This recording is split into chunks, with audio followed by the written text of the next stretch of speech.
John Gilmore.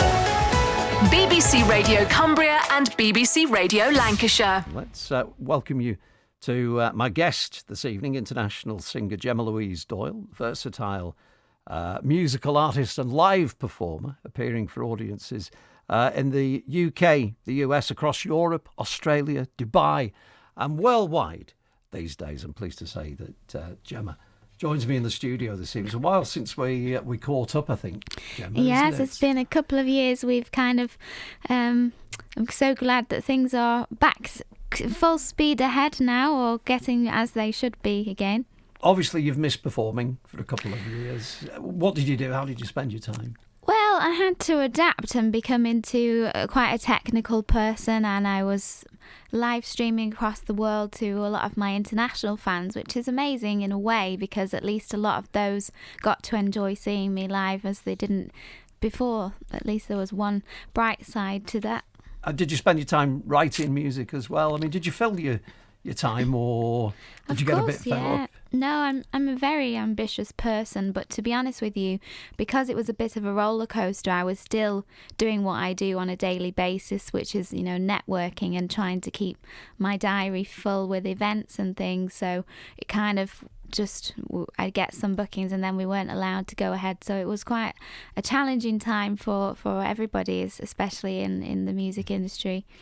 Tell me a little bit about yourself, because you're from Lancashire, but my goodness, you have been all over the world, haven't you? I certainly have. So I performed for more than 3,000 events now. I've sang most recently, actually, I was in Lancashire for a change, which was amazing. I sang for the mayor's events. They had their annual gala dinners. It was absolutely we had a ball. It was fantastic. But yeah, I've performed in Las Vegas for a little while. I used to sing on celebrity cruises. I've been around the world with my own show on the cruise ships, and I performed for a lot of weddings and golf clubs and different music venues and festivals. I think you're looking to put your own live backing band together as well, aren't you? Ideally, yes. I mean, what would that be made up of? At the moment, I'm seeking the right person who I can really make more of my own original music with, because I have a very positive, uplifting message to share with the world, and I believe we all have a purpose in life, and I've always known that I wanted to be a singer, so I'm just finding the right people who have the same ambition and drive and the same positive mindset as myself really at the moment. So that's an exciting journey that I'm on. So, I mean, how many... there's nothing like a live backing band, is there, when there's you're an artist with the microphone behind you, you've got the live musicians. What ideally would be total number in your band? Have you got an idea? Well, I'm open to all different sizes depending on the scale of the event, but my personal band is going to be a pianist who's also a producer, a bass player, guitarist, who I've already found, who I'm very excited about. He's been blasting out in the studio in London on Monday. We were together. He was playing Bohemian Rhapsody with me, and Zombie by the Cranberries, and a few different pop songs throughout the decades that we're working on for corporate events at the moment, until we find our full team so that we can start creating our own music. You're from a musical family? My dad has always been really into music. He used to dabble with being a DJ in the Bee Gees era. He used to look like one of them as well.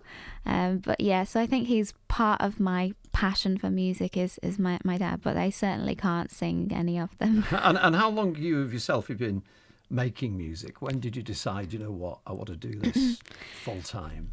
To be honest with you, since the day that I could talk, I've always loved singing. I even have memories of being just a couple of years old and enjoying nursery rhymes at nursery school, and apparently I ran off into Newcastle shopping centre. I ran off when I was 3 years old and ran onto the stage because there were some radio people there or something, so I went to sing You Are My Sunshine, the classic.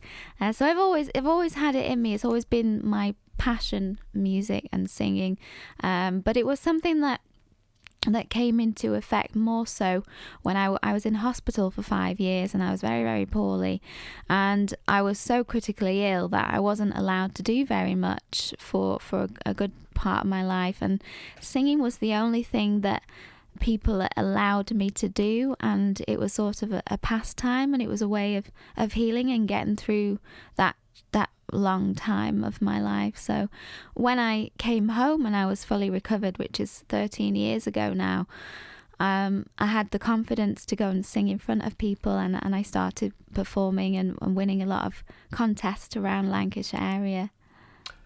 We're going to hear one of your own tracks now. This is Reason. Tell me a little bit about this. So Reason is based upon that story of how I believe that we all can find the strength within us to keep following our hearts and achieve anything that we believe in life, really. I think what happens in life depends on what you believe and focus on. I co-wrote this song with a former member of Iron Maiden and Cutting Crew. We wrote this song in his studio in London together. So yeah, I hope you enjoy it.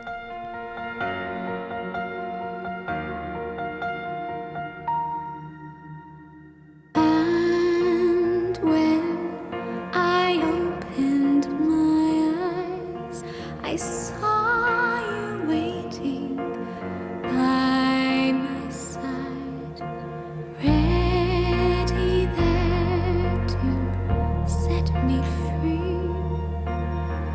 Would you be my destiny? You are my reason to keep on believing in all that's in my heart.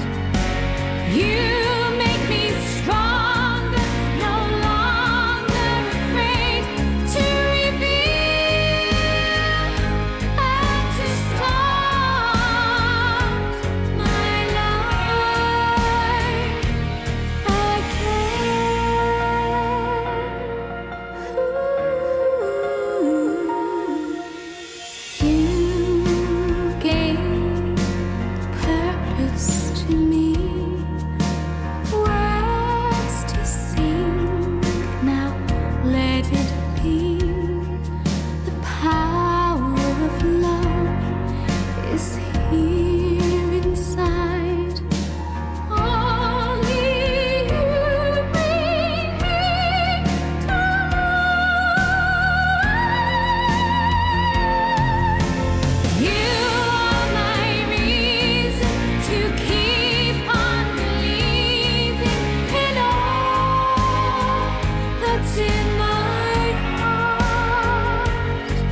Gemma Louise Doyle, Reason is the title of the song. She's my guest in the studio. That's from your album See the Light. How many albums have you recorded so far, Gemma? I have mostly been performing covers because it's a lot easier to go out and perform covers for events and things. So I've recorded about 8 or 9, I say 9 CDs now worth of music. I'm looking to do a full original album. That's still on the cards at the moment. I mean, great musical arrangement there. Thank you. That was with a former member of Cutting Crew, I think. Yes, he was. He was the keys player for Cutting Crew. He's worked with a lot of very famous artists, and he's managed and owned music venues in London for many years. And he's an amazing, very dear friend of mine. Are you enjoying writing your own music now? It's very difficult to actually find the time without people, like a secure team in the project, really, because I started writing a song recently with a composer who writes original film music, but he just was taking a very, very long time to complete the production of the music. So it feels like it's a bit of a waste of time, really, unless I've got the right people to help get the music completed. But is that something you want to do more of, writing? Yeah, it's I'm open to collaborating with people, but I have written a lot of lyrics myself. It's just really having the team to help get all of the music out there. And of course, as a music artist, it's not just as simple as write an original song and produce original song. You have to also, I've got music on Spotify and various digital distribution platforms, but that's not what it takes. It takes a lot of social media expertise and things to get the music out there, really. How important to an artist like you is social media? These days, that really affects. A lot of people will open social media and they'll judge somebody's value and talent and worthiness by how many followers they have. So it is really critical to somebody's success these days. As we say, you've toured extensively. You're back on the road now. I mean, you've been all over the world, haven't you? You've got any favourite places that you've been to? To be honest with you, even though a lot of people see Las Vegas as being a really crazy place, it was like flying into another world. It was literally like I felt like I was going to a different planet when I was arriving there. But I was actually living with some really beautiful, kind-hearted people they were in their 60s and they were going out every night and just enjoying life, not drinking or anything. They were just really full of life and living life to the full, which is what I really enjoyed when I was there. How'd you get a gig in Las Vegas then? Well, it's just a lot of networking and belief, and sometimes you just have to take a leap and go and things. I would have liked to probably live there, but it's very difficult with the visas, especially for music artists. So at the moment I'm travelling all around the UK. I've just been to the Cheltenham Festival a couple of weeks ago, and I'm in the Cotswolds again tomorrow, and I've been in London. So yeah, but it's nice to actually do something local for a change in the Northwest, to be around where my background is from, really, and my family. And I think you spend quite a bit of time in the Lake District, don't you, at various hotels? Yeah, I've been performing in Grasmere and Bowness and Windermere quite often. I used to have residencies there, so yeah, in hotels and places. Just describe your style of music for us then. To be honest with you, a lot of people would say that I'm more versatile than most artists who might specialise in a certain genre of music. So I sing everything, lots of different hits, from Celine Dion, Whitney Houston, to Simply Red, to some Motown and rock music. But my original music is as an alternative genre, and I have a 4-octave singing range, so I also sing 1 or 2 classical or opera songs as well. I mean, you've met so many people as well along the way, haven't you? I have. I've performed alongside the Kaiser Chiefs. Jimmy Osmond was my favourite person I've met from What's the he like, Osmonds. little Jimmy? Eh? Well, actually, I was called in really early in the morning to a theatre in London, and I didn't have a clue why I was going there, because the agency just called me out of the blue, and I work with hundreds of different agents, and they hadn't worked with me for years, and they just asked me to be there first thing in the morning, which is not ideal for a singer who's used to working late at night. And I was there in the studio, and I was backstage, and I was waiting to go on and do my sound check, and I'm thinking, why is it taking 3 hours? I've been here. And I walked to the theatre. I thought, I'll go and capture some photos on my phone of this beautiful theatre, and I'll put them on social media. And there was Jimmy Osmond taking up the stage with his fancy dancers for a few hours, and he saw me trying to take a photo, and he said, no, and he said, you stand over there and I'll take a photo for you. So he took a photo of me with my phone, of me and the theatre background, and I said, no, let's have a photo together. So yeah, he was really, really, really nice. But I've also appeared with McFly and who else? Well, my best friend is like we said, from Iron Maiden. Peter Andre was performing at the same time as me, and DJ Pete Tong at a music festival where I've been a couple of times now. Kaiser Chiefs as well. I mean, I think Ricky Wilson said, great voice, one of the best I've heard. That's a great accolade. He did, and he's been on The Voice, hasn't he? He was a judge on The Voice, so he was backstage. Very nice guy. He's recently got married to a lovely person who I met backstage. Yeah, really nice. Let's hear your second track. This is Visions of Love. Tell me about this. So, Vision of Love was about how I've been working so hard for a long time now. It's my passion, and I love this career. And I one time met somebody in the Lake District, actually, who owned one of the venues, and he took a liking to me, and I decided that I wanted to have a boyfriend. It didn't quite work out with that person at that venue, but I sat in my office one day and I envisioned that I would have this beautiful, kind-hearted man who's very ambitious, and I literally opened my phone, and at the top of my notifications was this guy who'd liked a picture on Instagram. And so I'm looking through his profile, and I thought, I'll go and find him on Facebook. And 4 years earlier, he'd sent me a message on Facebook that he was interested in me. So that's part of what the song is based upon, is about finding love like that.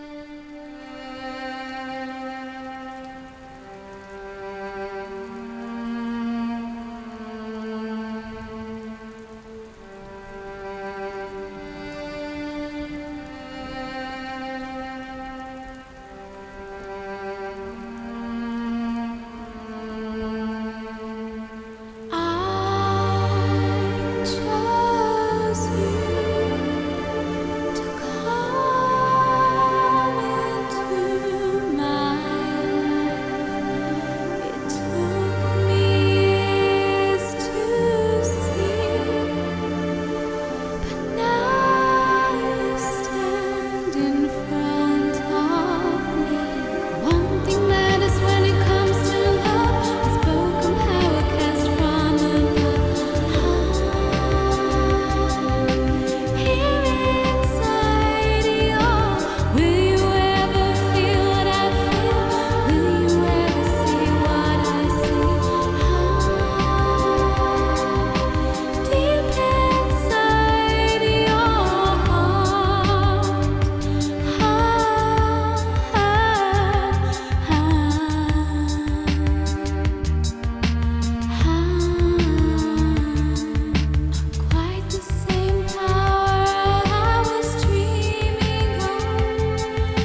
Vision of Love with my guest this evening on the programme, Gemma Louise Doyle, back out gigging again. I'm very excited. Leyland Festival I think it's June, isn't it? The Jubilee. Yes, it's the Jubilee, start of the Jubilee weekend. So the Thursday, the 2nd of June, Leyland Festival, and I'm going to be headlining. I'm going to be on the main stage this year. So I am so excited because I used to love the Leyland Festival when I was a little girl growing up, and I'm so excited that I finally get to perform for my hometown.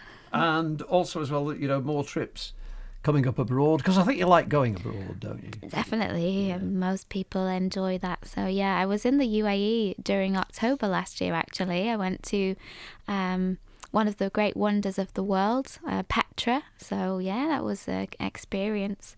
I'm not sure where I'm going to be going this year because things have just started to really open the borders again, haven't they? But I'm sure I'll find myself somewhere. And I'm sure, people interested in your music, as you say, you're very, very active on all social media platforms, I think, aren't you? Yes. Gemma? People can just search for you, and your music available on all the download streams. Yes. As well. Lovely to see you again. Yes, after all you this as time. well. Thank you, John. Yep, thanks for joining us on BBC Radio Cumbria and BBC Radio Lancashire.